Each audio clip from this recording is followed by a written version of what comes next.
Le 29 avril 2023, le Camp Nou ne le sait pas encore, mais il s'apprête à vivre un basculement temporel.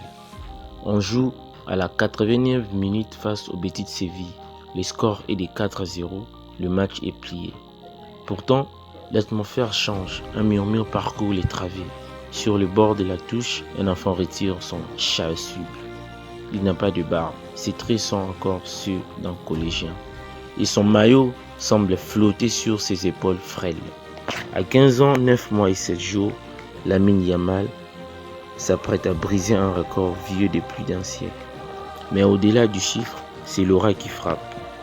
En quelques ballons, il efface l'enjeu, il efface la pression, il efface même les temps.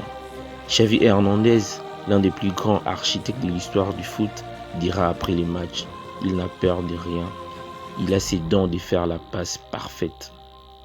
Comment en est-on arrivé là? Comment ces gamins nés dans un quartier ouvrier que la carte d'Espagne ignore souvent est-il devenu l'unique réponse à la question que tout le monde s'est posée depuis 2021? Qui peut porter l'héritage de Lionel Messi sans s'effondrer sous son poids? Préparez-vous, voici l'histoire complète, intime et tactique du nouveau prodige absolu du football mondial. Avant de continuer, n'oubliez pas de vous abonner et de laisser un like.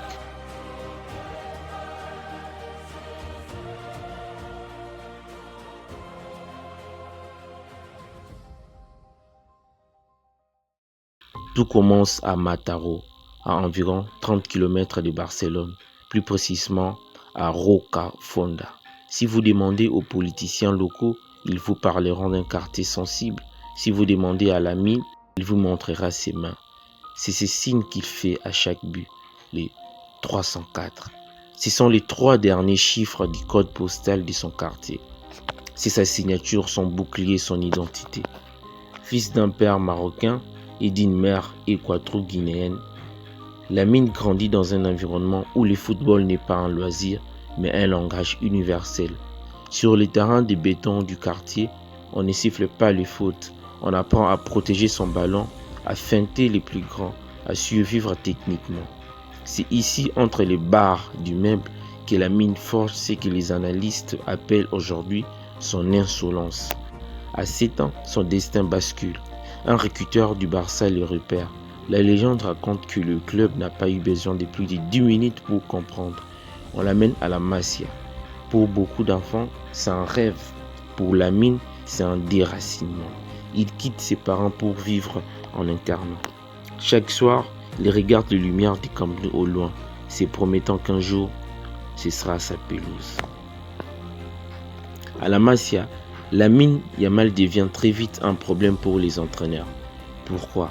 Parce qu'il rend les exercices obsolètes. En infantile puis en cadet, il est constamment surclassé. Il joue contre des garçons qui ont 10 ans de plus que lui, 10 cm de plus et 20 kg de plus. Et pourtant, il les domine par le silence de son jeu. Il n'écrit pas, il ne fait pas de gestes inutiles. Il applique ce que le formateur catalan appelle la posa. C'est cette capacité à arrêter le temps pour forcer l'adversaire à se livrer. Patrick Kluivert, alors directeur de la formation, se souvient. On voyait un allié, mais quand il touchait les ballons, il réfléchissait comme un numéro 10. C'est durant ces années que les hype explosent. Sur les réseaux sociaux, des vidéos de ses buts avec les moins de 16 ans deviennent virales. On voit ces gamins partir de la droite, répiquer dans l'axe et enrouler une frappe chirurgicale dans les petits filets opposés. Un geste qui rappelle quelqu'un, un Argentin qui portait le numéro 10. Mais la direction du Barça est terrifiée. Ils ont déjà vu des talents briller trop vite. Bojan Kric en est le traumatisme vivant. Ils essaient de protéger Lamine, de les cacher. Mais on ne cache pas un soleil avec un tamis. Avant de continuer, n'oubliez pas de vous abonner et de laisser un like. Saison 2023-2024, Xavi s'en va.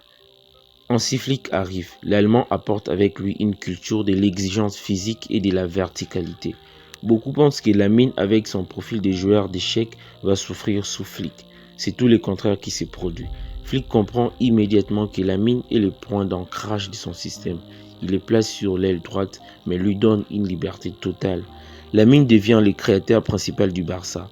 En 2025, il a atteint une maturité statistique effrayante. Il ne se contente plus de dribbler, il finit les actions. Sa connexion avec Rafinha et Lewandowski devient presque télépathique. Les Polonais dira de lui: je n'ai jamais vu un joueur de cet âge prendre autant de bonnes décisions par match. Le point culminant de cette ascension, l'Euro 2024 avec l'Espagne. Le monde entier découvre que Lamine n'est pas seulement un joueur de club. Son but en demi-finale contre la France, une frappe de 25 mètres en pleine lucarne face à Mike Maignan, reste l'image iconique de l'année. À ce moment précis, Lamine Yamal n'est plus un espoir, il est l'un des 5 meilleurs joueurs de la planète. Avant de continuer, n'oubliez pas de vous abonner et de laisser un like. Mais être le nouveau Messi au Barça, c'est aussi vivre avec une cible dans le dos. Chaque match sans but est analysé comme une crise. Chaque geste et de fatigue inquiète les médecins. Le club doit gérer son temps de jeu avec une précision d'horloger pour éviter les blessures musculaires qui ont brisé Ansu Fati. Pourtant, Lamine garde ses sourires d'enfant. Il a déjà remporté les trophées Copa. Il a déjà fini dans les top 10 du Ballon d'Or. Une première pour un gamin de cet âge. Mais quand il parle de ses amis de Rocafonda, de ses devoirs qu'il devait faire pendant l'Euro, de son plaisir simple de toucher le cuir. Sa plus grande force n'est pas son pied gauche, c'est sa tête. Il possède une imperméabilité à la pression qui est en soi sa plus grande récompense individuelle. Avant de continuer, n'oubliez pas de vous abonner et de laisser un like. En 2026, il est le visage d'un Barça qui gagne à nouveau. Il est le symbole d'une Masia qui n'est jamais morte. Il est la preuve que le football, même dans l'heure de la data et des athlètes robots, appartiendra toujours aux artistes. Lamine Yamal n'a pas encore 20 ans au moment où vous regardez cette vidéo. Il a déjà vécu 3 carrières en une seule. Le gamin de Mataro a transformé les 304 à un symbole mondial de réussite. Il n'est pas le nouveau Messi, il est le premier Lamine Yamal. Et c'est peut-être la chose la plus excitante qui soit arrivée au football depuis 20 ans. Alors, jusqu'où ira-t-il? Peut-il ramener la Ligue des Champions au Camp Nou cette saison? Ou dans 2 ans, dans une année, peut-il devenir le plus jeune ballon d'or de l'histoire avant la vingtaine? Une chose est sûre, nous avons la chance d'être les témoins oculaires de l'éclosion d'une légende. Merci d'avoir suivi cette vidéo. Dites-nous en commentaire quelle action de Lamine Yamal vous a le plus choqué jusqu'ici. N'oubliez pas de vous abonner pour ne rien rater du futur du football. À la prochaine.